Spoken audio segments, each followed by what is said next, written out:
Ambassador Zalera stood at the edge of the crystal viewing deck, watching the human fleet approach their homeworld. The ships were smaller than expected, almost primitive compared to the sleek vessels of the Galactic Council. Her silver skin rippled with nervous energy as she adjusted her ceremonial robes. "They're finally here," she whispered to herself, touching the neural implant behind her ear that would translate every word perfectly. Her aide, Commander Vex, approached with cautious steps. "Ambassador, the Council is questioning this decision again. A marriage alliance with humans? The newest species in the galaxy." Zalera turned, her violet eyes blazing with determination. "The Korthak Empire has been expanding for 3 solar cycles. They've conquered 12 systems and enslaved millions. Our military can't stop them alone. The humans defeated them at the Proxima Nebula when no one else could.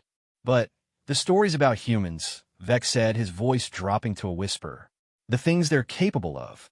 Some council members believe they're more dangerous than the Korthak." Zalera laughed, a sound like silver bells. "Propaganda and fear. I've studied their culture extensively. They value honor, loyalty, and protecting the innocent. They're exactly what we need." The human flagship landed in the designated bay with surprising gentleness. Through the transparent aluminum walls, Zalera watched as the boarding ramp lowered. Her future husband emerged first, Captain Marcus Chun of the Terran Defense Force. He was taller than she expected, with dark hair and kind eyes that seemed to take in everything at once. His uniform was simple, functional, nothing like the elaborate dress of other species' diplomatic corps. Behind him walked a small entourage of humans, each one alert and professional. Zalera stepped forward as they entered the reception hall. "Welcome to Andromeda Prime, Captain Chun. I am Ambassador Zalera Thane." She paused, the words still strange on her tongue. "Your intended bride." Marcus smiled, and Zalera felt an unexpected warmth. "The honor is mine, Ambassador. Though I have to admit, this isn't exactly how I imagined first contact would go when I joined the fleet."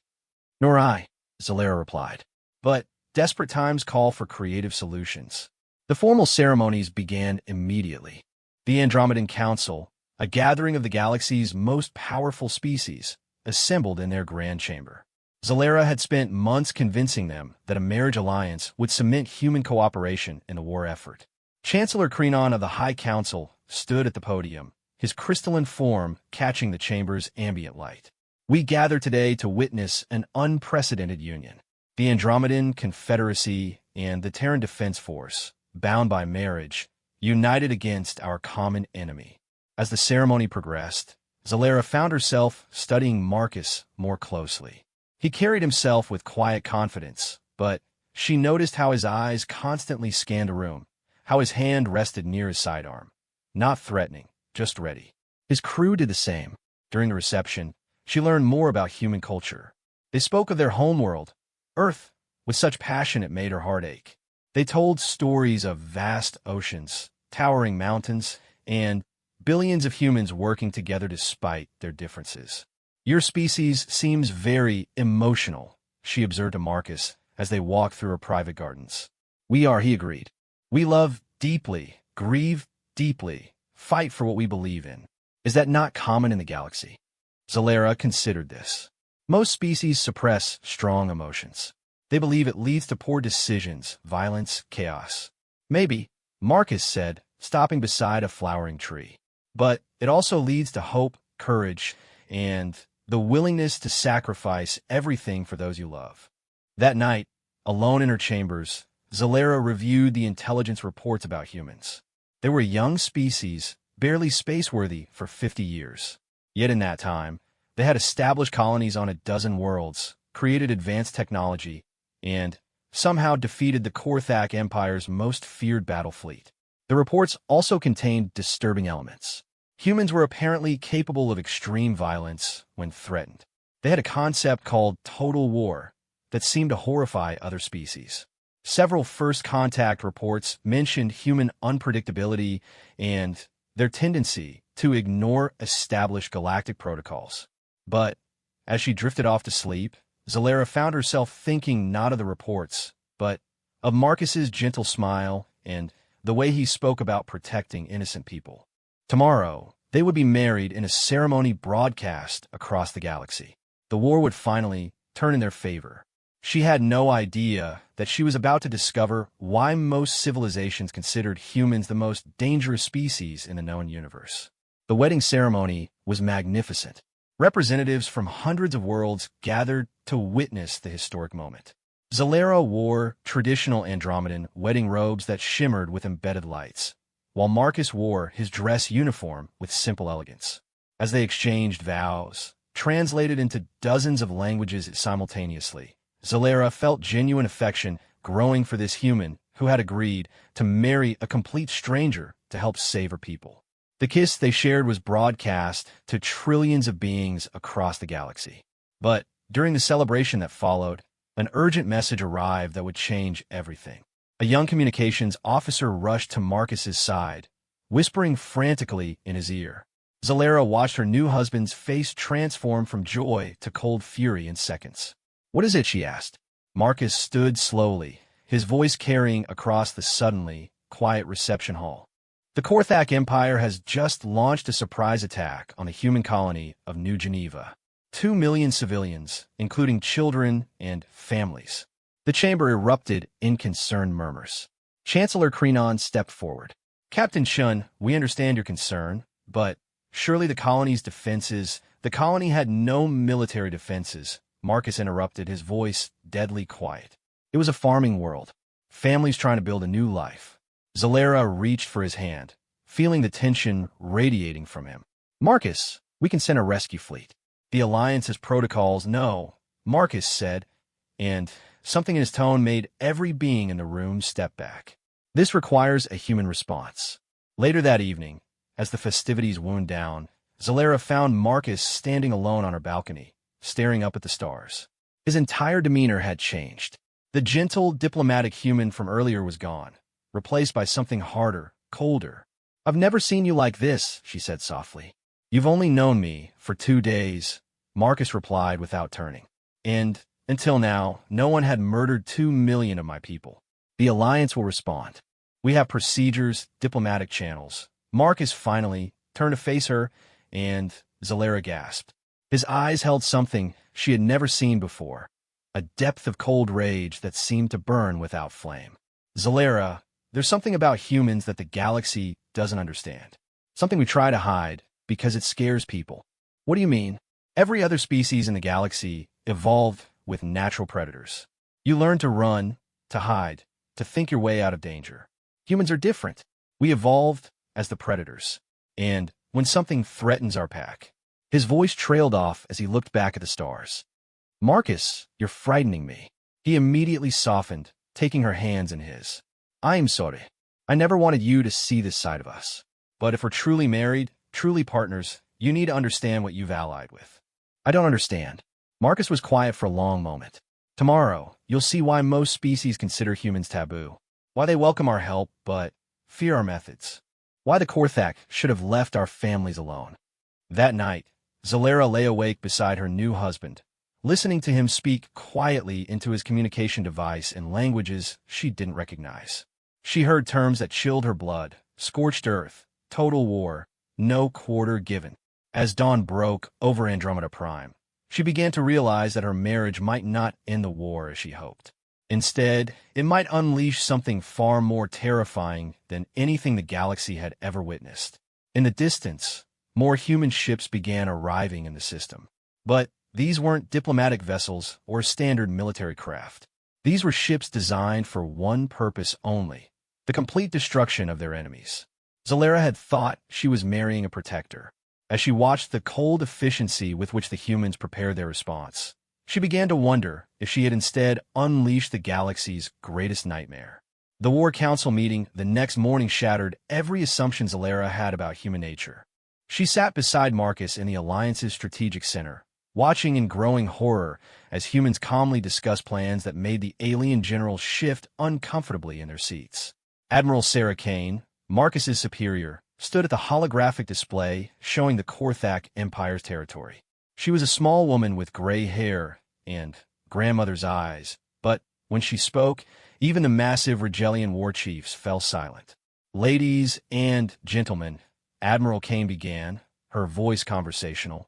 The Korthak have made a critical error. They've killed human civilians and done it deliberately to send a message.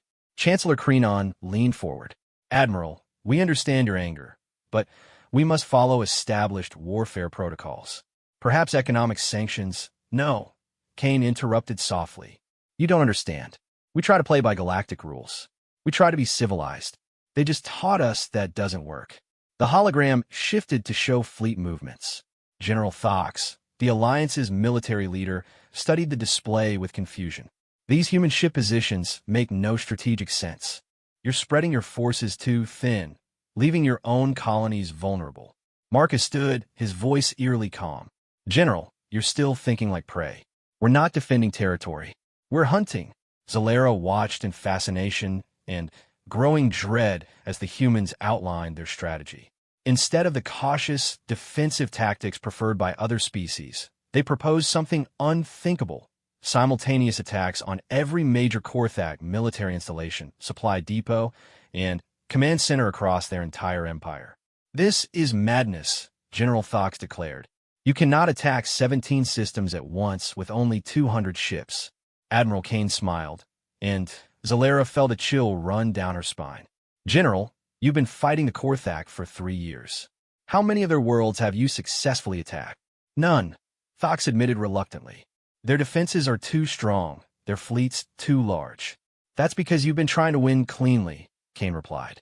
Humans gave up on clean warfare about 10,000 years ago. The displays changed again, showing ship schematics Zalera had never seen before. These weren't the diplomatic vessels that had brought Marcus to her world. These were sleek, predatory things bristling with weapons she couldn't identify. For the past 50 years, Kane continued, humanity has been preparing for the possibility of galactic war. Not the limited conflicts you're used to, but total warfare. Every human world has been building not just defensive fleets, but ships designed for one purpose: finding our enemies wherever they hide and destroying them completely. Commander Vex spoke up, his voice trembling slightly. Admiral, surely you don't mean total destruction of civilian populations? Kane's expression softened slightly. Commander, humans don't make war on children.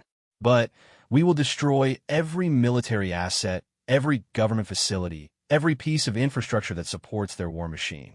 When we're finished, the Korthak Empire will no longer exist as a coherent entity. And their people, Zalera asked, though she wasn't sure she wanted to know. We'll be free to build something better, Marcus replied. We're not monsters, Zalera. But we're also not going to let them rebuild their empire to threaten innocent people again. The next few hours revealed the full scope of human preparation. For 50 years, while pretending to be peaceful newcomers to the galaxy, humans have been studying every military doctrine, every successful invasion, every tactical innovation used by advanced species. They had learned from everyone, then improved upon it. We call it the Terran Doctrine, Admiral Kane explained to the stunned assembly. Every human learns basic military tactics in school. Every colony has hidden weapons manufacturing. Every civilian ship can be converted to military use within hours. We hoped we'd never need it. This level of militarization, Chancellor Krenon said slowly, it's not natural. Most species can't maintain such readiness for war. Most species didn't evolve on Earth, Kane replied. Humans have been at war with something, predators, disease, each other, nature itself, for our entire history. Peace is wonderful, but we never forget that it's temporary. Zalera felt sick as she watched the human fleet deploy. Ships that had seemed primitive now revealed hidden weapons, armor, and capabilities that put even the most advanced council technology to shame. Worse, the humans moved with a coordination and efficiency that spoke of endless practice. How long have you been planning this? She asked Marcus privately during a break. Since first contact, he admitted, not this specific operation, but contingencies for galactic war. We learned early that most species see us as primitive, so we let them think that. Better to be underestimated. But you seem so peaceful, so diplomatic. Marcus took her hands, his touch still gentle despite everything. We are peaceful, but humans learned long ago that peace must be defended with terrible strength.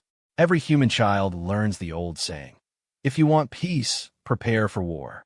That evening, The first reports began arriving from the Korthak Empire's frontier worlds. The attacks have been surgical, devastating, and completely unexpected.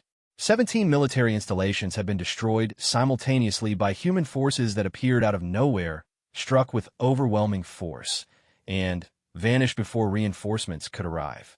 The Korthak response was predictable.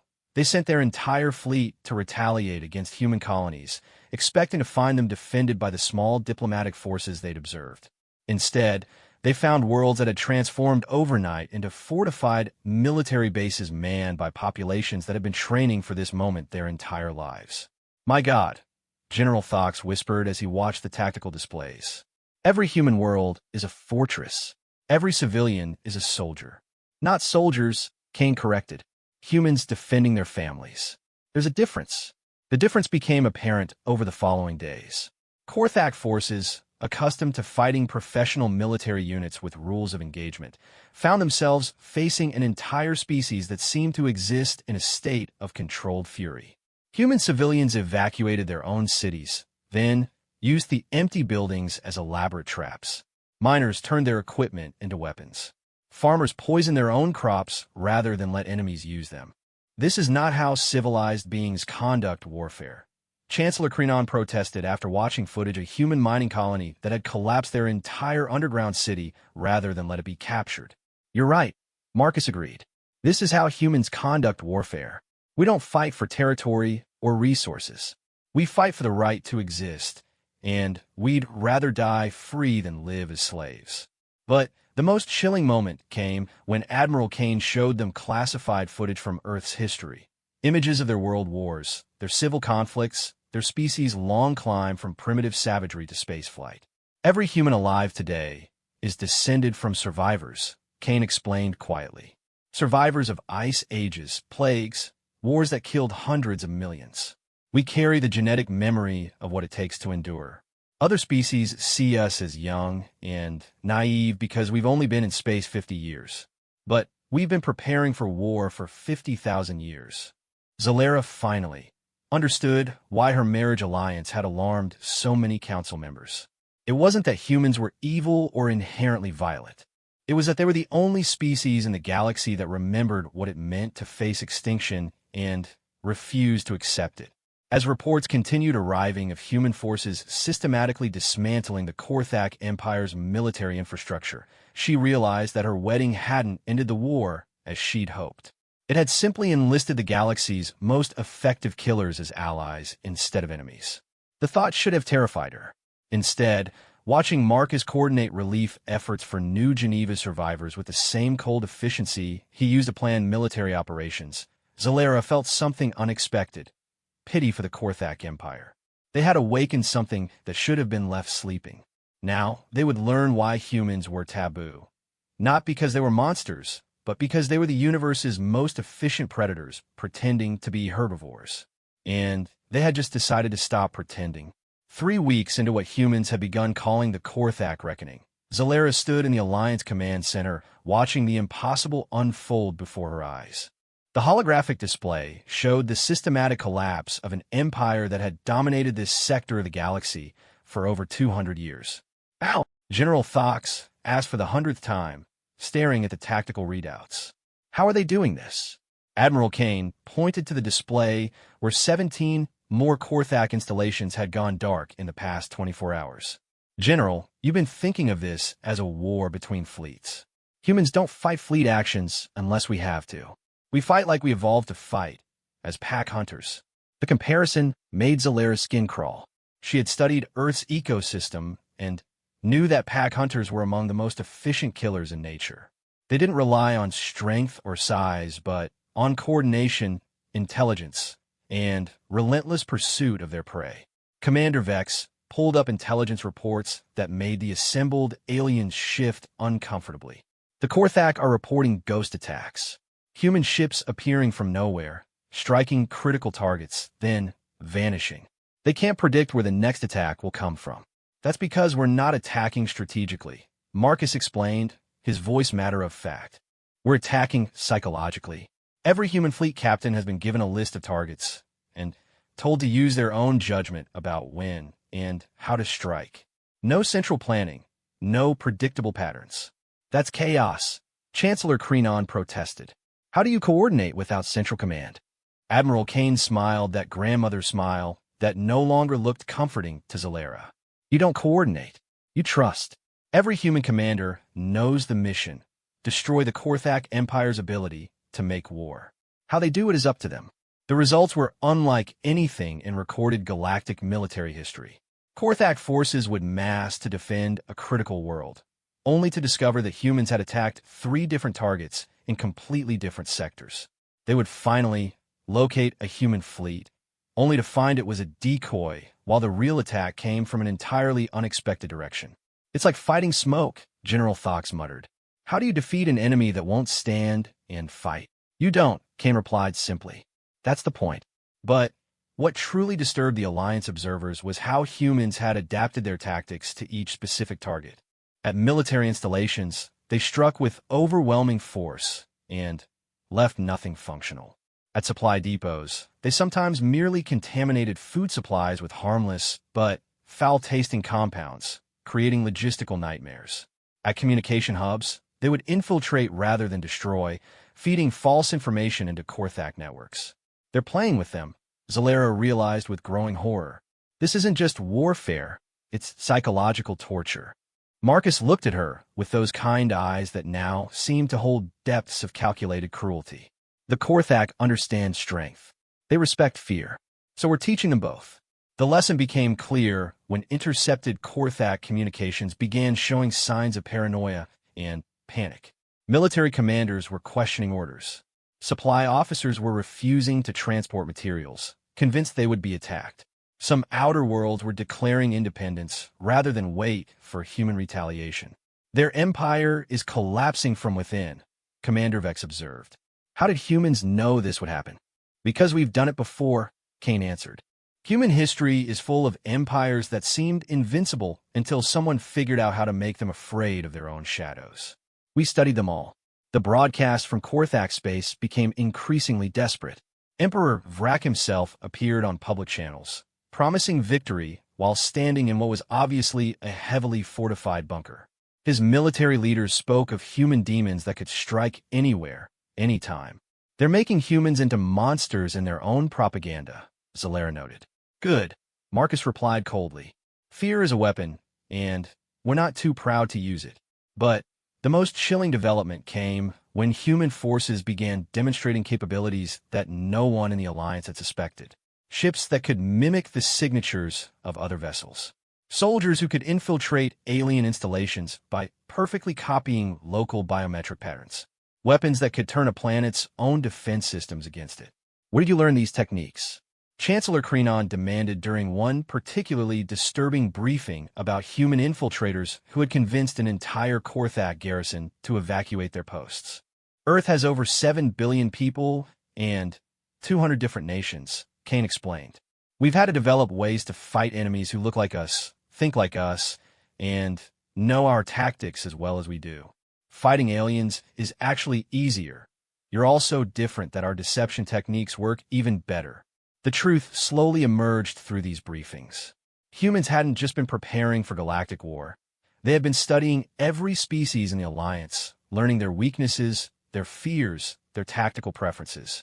They knew exactly how each alien species thought about warfare and had prepared countermeasures for all of them, even us. Zalera asked quietly during a private moment with Marcus. Especially you, he admitted. Andromedans are brilliant tacticians, but you think in patterns, algorithms. You look for logical solutions to military problems. Humans embrace chaos, improvisation, and irrational actions. We can predict your moves, but you can't predict ours. That's why the Marriage Alliance was so important to the Council, she realized. Not just to gain human help, but to prevent humans from eventually turning on us. Marcus was quiet for a long moment. The thought had occurred to some of our strategists, yes. The revelation hit Zalera like a physical blow. You've been planning to conquer the galaxy all along. No, Marcus said firmly. We've been planning to survive in a galaxy where everyone else had a 1,000-year head start on us. There's a difference.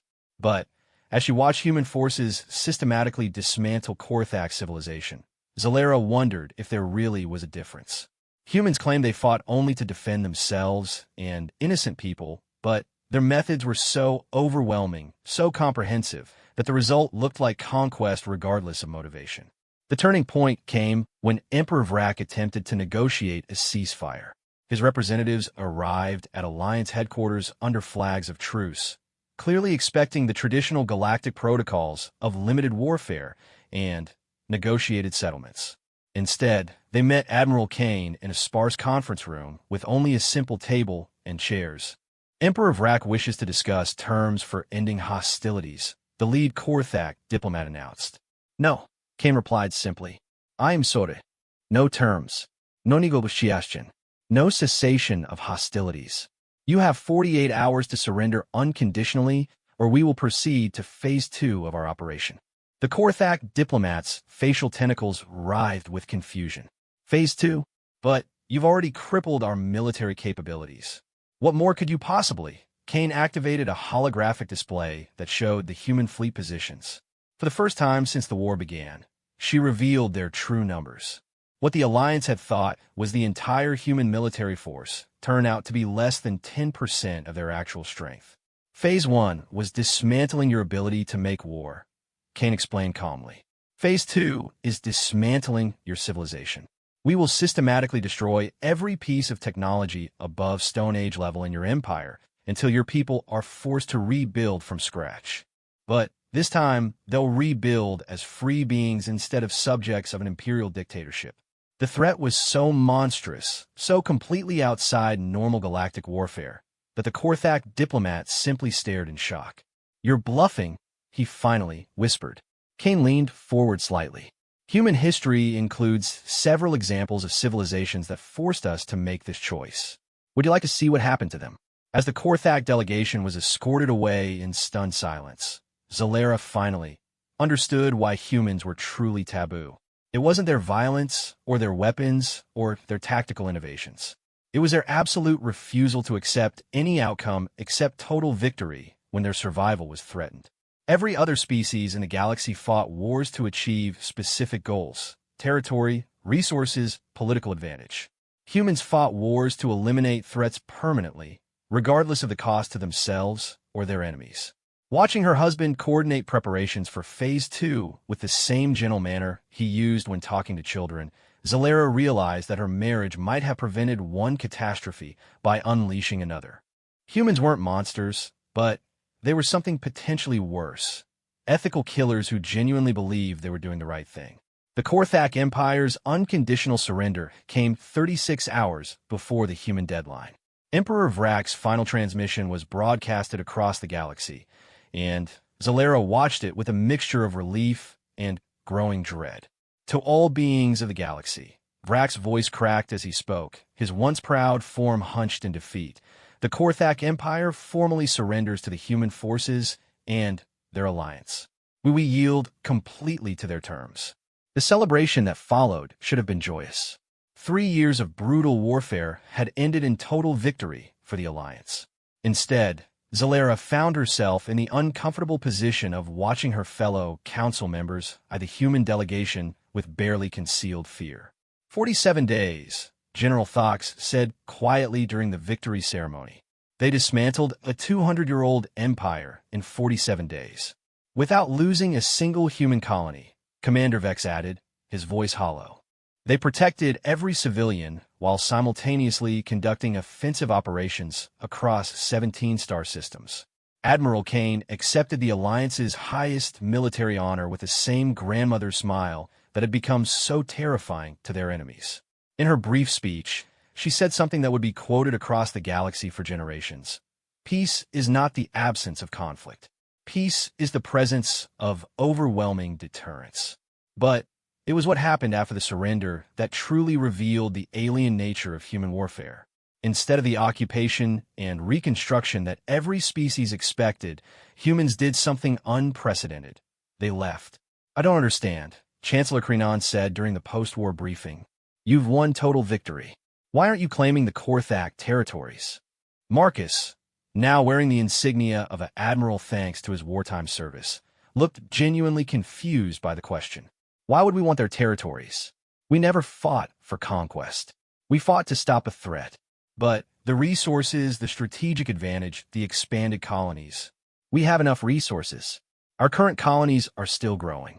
And strategic advantage comes from being strong enough that no one wants to fight you, not from occupying unwilling populations. The human withdrawal from Korthak space was as swift and efficient as their conquest had been. They left behind only monitoring stations and a simple message broadcast on every frequency. Any attempt to rebuild military forces capable of threatening civilian populations will be met with immediate and permanent response. It was the most effective peace treaty in galactic history, and it hadn't required a single signature or negotiation.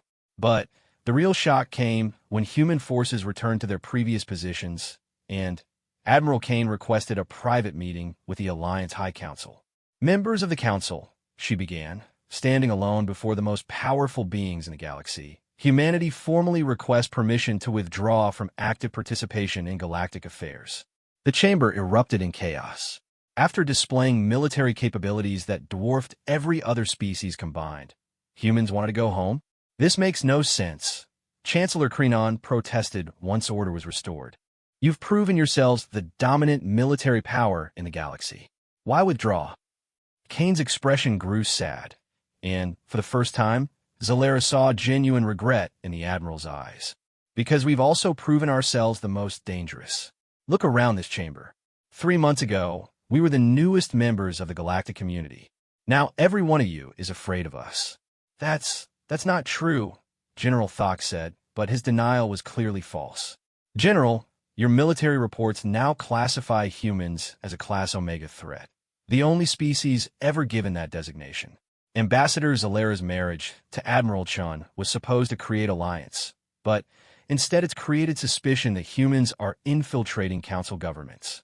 Every diplomatic communication mentions human unpredictability or human capabilities. Kane activated a holographic display showing intelligence reports from across the galaxy. Zalera was horrified to see her own people's documents discussing human containment strategies and countermeasures for human tactical innovations. We came to the stars hoping to find friends, Kane continued. Instead, we've discovered that our very existence terrifies every other sapient species. The kindest thing we can do is remove that source of fear. But the Korthak territory, Commander Vex protested. Someone needs to maintain order, prevent chaos. We've already addressed that, Marcus said, speaking for the first time. We've been working with refugee groups and planetary resistance movements. The former Korthak worlds will govern themselves as independent systems under Alliance protection. They don't need human oversight. And if another threat arises? Chancellor Krenon asked. Another empire tries to conquer peaceful worlds? Kane's smile returned, but now Zalera recognized it for what it had always been, a predator's warning. Then, they'll learn why the Korthak surrendered unconditionally. Human forces will return to active status only when innocent people are threatened. But we hope that won't be necessary. The withdrawal began immediately. Human fleets that had seemed to appear from nowhere simply vanished back into deep space. Diplomatic missions returned to Earth. Trade agreements were suspended. Within weeks, human presence in galactic affairs had shrunk to a few monitoring stations and communication relays. The marriage between Zalera and Marcus became a symbol of this strange new reality. They lived together on a small human diplomatic station at the edge of Alliance space, close enough to maintain ties, far enough away that humans couldn't be accused of influencing galactic politics. Do you regret it? Zalera asked Marcus one evening as they watched ships pass through the local shipping lanes. The withdrawal, I mean, your people could rule the galaxy if they wanted to. Marcus was quiet for a long moment. That's exactly why we can't. Humans have a saying, power corrupts, and absolute power corrupts absolutely. We've seen what happens when any species gains too much power over others. We don't want to become what we fought against. But you're still watching, aren't you? Still preparing for the next threat. Always, Marcus admitted. But, hopefully, knowing we're watching will be enough to prevent the next threat from becoming a real problem. The effectiveness of this strategy became apparent over the following months. Several minor conflicts that might have escalated into major wars were resolved quickly when one side or another received informal suggestions that their actions might attract human attention. Pirates and raiders found their activities severely curtailed when human monitoring stations began broadcasting their locations to local authorities. It was peace through terror, and it worked with devastating efficiency. The galaxy had learned why humans were taboo, not because they were monsters, but because they were the ultimate predators disguised as peaceful explorers. Their withdrawal wasn't mercy. It was a constant threat held in check only by their own conscience. "Are you happy?" Zalera asked Marcus during one of their evening talks. "Are you?" he countered. "Ask first." Marcus considered the question seriously. "I'm content. We're alive, we're free, and no one is threatening innocent people. That's all humans have ever really wanted. And the fear everyone has of your species? Better they fear us and stay peaceful than ignore us and force us to war again." Marcus replied sadly. "We tried being friendly neighbors. It didn't work. So now we're the scary neighbors who keep their weapons clean and mind their own business. Maybe that's what the galaxy needs." Later that night, Zalera lay awake thinking about the transformation she had witnessed. Humans had revealed themselves to be exactly what they claimed: protectors of the innocent and defenders of freedom. But their methods were so terrifyingly effective that even their allies couldn't fully trust them. The marriage alliance had ended the war, but it had also fundamentally changed the nature of galactic civilization. For the first time in recorded history, there was a species powerful enough to enforce peace across the entire galaxy. The fact that they chose not to exercise that power only made them more frightening. As she drifted off to sleep beside her husband, Zalera reflected on the irony of her situation. She had married Marcus to save her people from one empire, only to discover that she had allied with something far more powerful, a species that could destroy any empire, but chose restraint instead. It was the most terrifying form of mercy imaginable, and it would keep the galaxy peaceful for centuries to come. 20 years had passed since the Korthak War, and Zalera stood in the garden of their home station, watching her teenage daughter practice combat forms with deadly grace. Luna Chinthane moved like her father, fluid, economical, perfectly balanced, but she had her mother's violet eyes and silver-tinted skin. "She's beautiful," Marcus said, joining Zalera at the window. "And terrifying." "She's half human," Zalera replied with a mixture of pride and concern. "I should have expected terrifying." Luna finished her practice routine and waved at her parents through the window. At 16, she was already taller than most adult Andromedans and possessed reflexes that made seasoned warriors nervous. But more concerning was her mind. She thought like a human, but with an Andromedan's computational abilities. "The council representatives are arriving this afternoon," Marcus reminded her. "Are you ready for their questions?" Zalera sighed, as ready as anyone can be for the conversation. Every few years, the Alliance sent delegations to meet with the human diplomatic station. Officially, these were friendship visits. Unofficially, they were intelligence-gathering missions designed to assess whether humanity remained contained and whether the human-Andromedan marriage had produced anything problematic. The answer to the second question walked into the room covered in practice sweat and radiating the casual confidence that marked all human children. "Mom, Dad, I've been thinking about the peace of deterrence," Luna announced, using the academic term for the current galactic situation. "Oh," Marcus said carefully. "What about it?" "It's unstable," Luna replied, grabbing a drink from the food dispenser. "The current system only works as long as humans remain unified and other species remain afraid. But fear fades over time, and humans are beginning to diverge culturally as their colonies develop independent identities." Zalera and Marcus exchanged glances. At 16, their daughter had identified the central problem that kept galactic strategists awake at night. "And," Zalera prompted, "and someone needs to create a more permanent solution before the current balance collapses," Luna continued matter-of-factly. "I think that's going to be my job." The casual way she said it made Zalera's blood freeze. Luna wasn't being arrogant or grandiose. She was making a simple logical assessment. And given her unique combination of abilities, she might be right. The Alliance delegation arrived on schedule. Chancellor Krenon, now elderly but still sharp. General Thox, bearing scars from conflicts that had been resolved by human suggestions rather than actual warfare, and a new face, Commander Yix of the Stellar Intelligence Division. They gathered in the station's main conference room, where portraits of both human and Andromedan leaders reminded everyone of the unprecedented nature of this alliance. Admiral Chun, Ambassador Thane, Chancellor Krenon began formally. The alliance extends its gratitude for 20 years of peaceful cooperation. The pleasure has been ours, Marcus replied diplomatically. We're particularly interested, Commander Yix interjected, in learning about your daughter. Reports suggest she's exceptional. All children are exceptional to their parents, Zalaris said carefully. Of course. But few children publish theoretical papers on multi-species military integration at the age of 14, Yix continued, or develop new combat techniques that human instructors describe as evolutionarily impossible. Marcus leaned back in his chair, and Zalera recognized the subtle shift in his posture that meant he was assessing threats. Commander, are you concerned about our daughter's academic achievements? We're concerned about her potential, Yix replied bluntly. Human capabilities combined with Andromedan intelligence could produce someone with unprecedented power. Or, Luna's voice came from the doorway, someone uniquely positioned to solve the galaxy's long-term stability problem. She entered the room with unconscious authority, and Zalera watched the Alliance representative's reactions. Krenon looked fascinated, Thox appeared wary, and Yix seemed genuinely frightened. Luna, Zalera said gently, these are Alliance officials. I know who they are, Mom.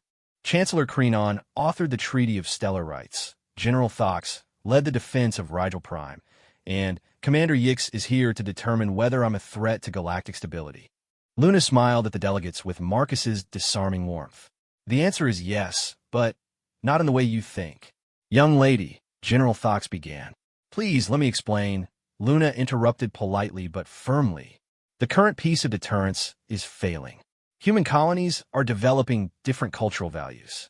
Some want more isolation, others want more engagement. Meanwhile, new species are joining the Alliance who didn't experience the Korthak War firsthand. They're beginning to test boundaries. She activated the room's holographic display with casual familiarity, showing galactic political analyses that made the adult diplomats lean forward in surprise. Within 30 years, you'll face a crisis, Luna continued. Either humans will fragment into competing factions, ending the unified deterrent that maintains peace, or they'll be forced to take direct action again to prevent major warfare.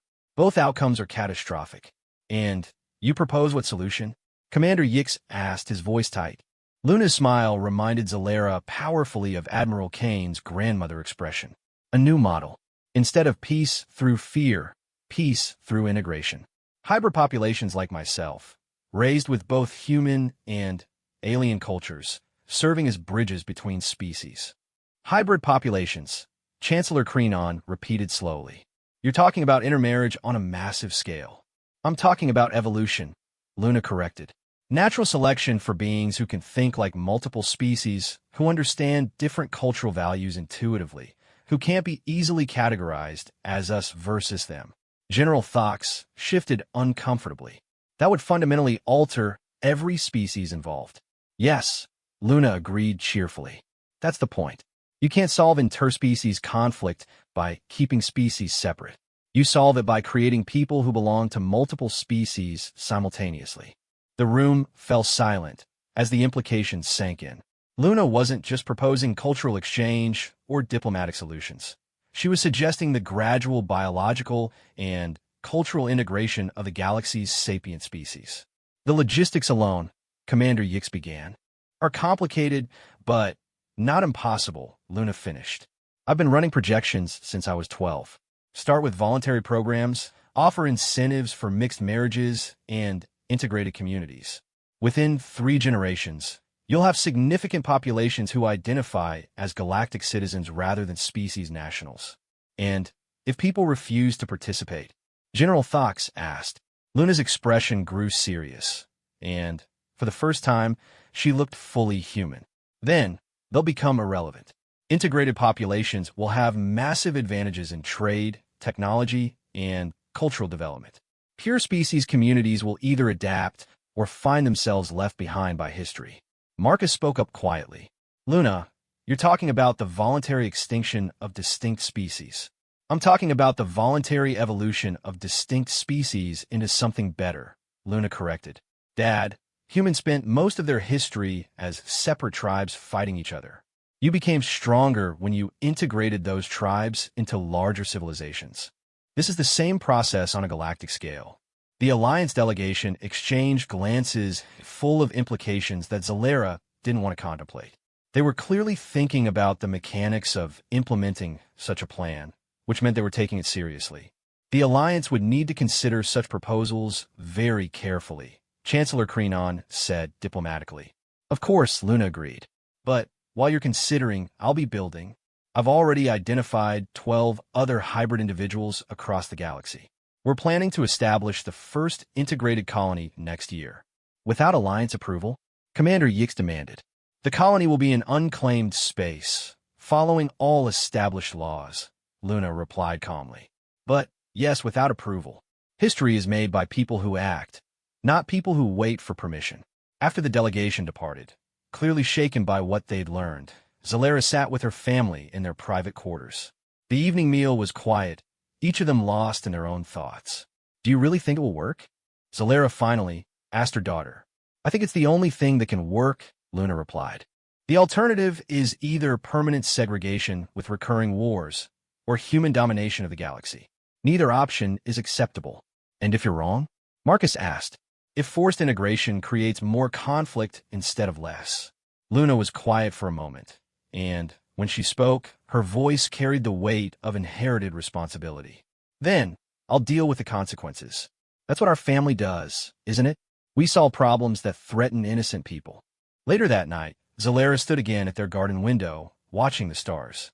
Somewhere out there, the galaxy continued its ancient dance of cooperation and conflict. But now her daughter was planning to fundamentally alter that dance forever.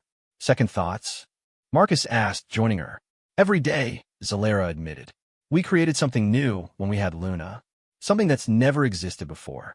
And now she wants to create an entire galaxy of beings like herself.